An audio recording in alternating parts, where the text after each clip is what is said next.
So here's the playoff picture this morning. Let's start with the AFC. New England right now is the 7th and final team in the AFC. I do not think they make the playoffs. So I think New England loses at Buffalo, even though the Bills play tonight on a short week. And I think Miami beats the Jets. Now, Miami's loss yesterday, they were missing 7 or 8 key starters. They have really fallen apart physically. Nobody's talking about it. Not just Tua. Teddy Bridgewater gets hurt. They're on a third-string quarterback against Belichick in that defense. I think Miami beats the Jets and gets in. I think New England loses, and frankly, I think Miami feels more like a playoff team. When Tua's upright, they move the ball. Miami checks a lot of boxes in 2022. Clever offensive coach, excellent weapons, excellent left tackle, good edge rusher, and a good corner. That's all the right boxes. I will say this. Miami's going to be fascinating in the offseason. Between Tua and Teddy, they can't stay healthy. Smaller guys in a big man sport, I think they have to consider a Brady, a Carr. Again, get on the phone with Minnesota. Minnesota needs draft picks. Just throw it out there. I wouldn't go Garoppolo. They've already got that. A distributor who struggles to stay healthy. So Miami's going to be fascinating, but I think they get in. Okay, so let's go to the NFC playoff picture. I think this will change. I think Seattle could win, but they don't control their destiny. I think Green Bay does win and gets in. And Green Bay, over the course of the season, Seattle feels more like a playoff team.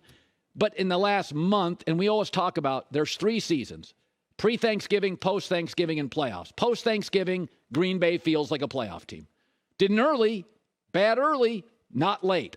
So I think Green Bay beats Detroit, maybe soundly the way they're playing. And I think Seattle could win, but they don't control their destiny. So, and I, if you start looking at the NFC, Brady, Aaron Rodgers, Cowboys, I mean, a lot of these feel like, San Francisco, Philadelphia made it last year. These are kind of the usual playoff teams, it feels like, in this little 3 or 4 year tunnel. These all make sense. New York doesn't at all, but that's why Brian Daboll should be coach of the year. They don't make any sense being there. One of the most surprising outcomes, and maybe it shouldn't be, was Seattle completely thumping the Jets. I thought my Jets pick was my favorite of the weekend, and it was never competitive. So let's start with the positives. Pete Carroll, let Pete cook, has a formula. Now, we talked about Green Bay having an identity. Seattle has more of a formula. Lean into the run game when Kenneth Walker is healthy. Limit the number of throws Geno Smith makes, 35 or fewer. Run heavy, lean downhill, play very aggressive Pete Carroll defense. Pete's had an amazing rebound year. GM John Snyder hit a home run, maybe the best draft in Seattle in a decade. And this is their formula. Now, they don't control their playoff hopes. They can win and still not make it. If Green Bay beats Detroit, my guess is they will. Seattle's out. But it's been a great year, and it's a very, very healthy roster. And unlike baseball or the NBA, if you have a great draft and bring in 5 or 6 starters, you can be a playoff team the next year. Seattle on the precipice of being that. But they've got a formula. It's pretty clear. They hit a home run in the second round with Kenneth Walker. Lean into him. When he's been healthy, they run the ball, limit the exposure of Geno. They don't want him throwing 38, 42, 45. Don't want that. Same with Brock Purdy. Probably better off throwing 27 than 37 or 47. It works. Number 2 is, what did we learn? It's not all bad for the Jets, even though that was a complete dud performance by the staff and by the quarterback. It was clarity. Come on, the AFC quarterbacks right now, loaded. And Lamar Jackson's not even playing. Looks like Kenny Pickett can play a little bit.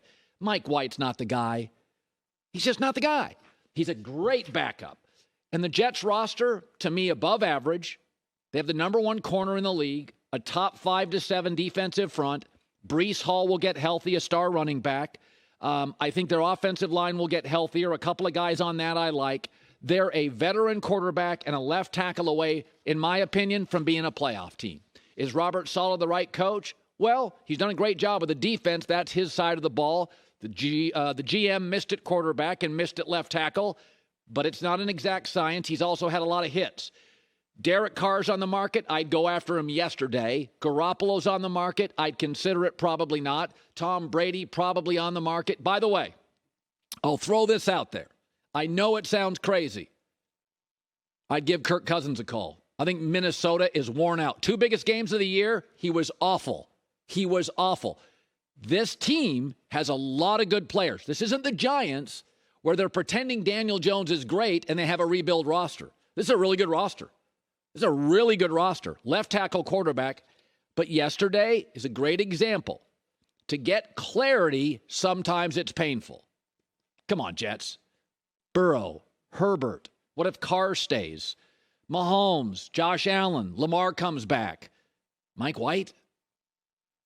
Really? How good do you have to be on defense, special teams, and coaching to overcome that? Yesterday is a great example.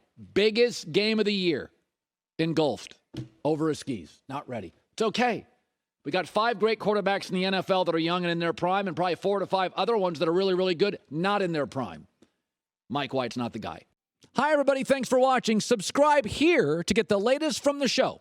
Also, be sure to check out more of the best clips from The Herd or go watch a few segments from other shows on FS1.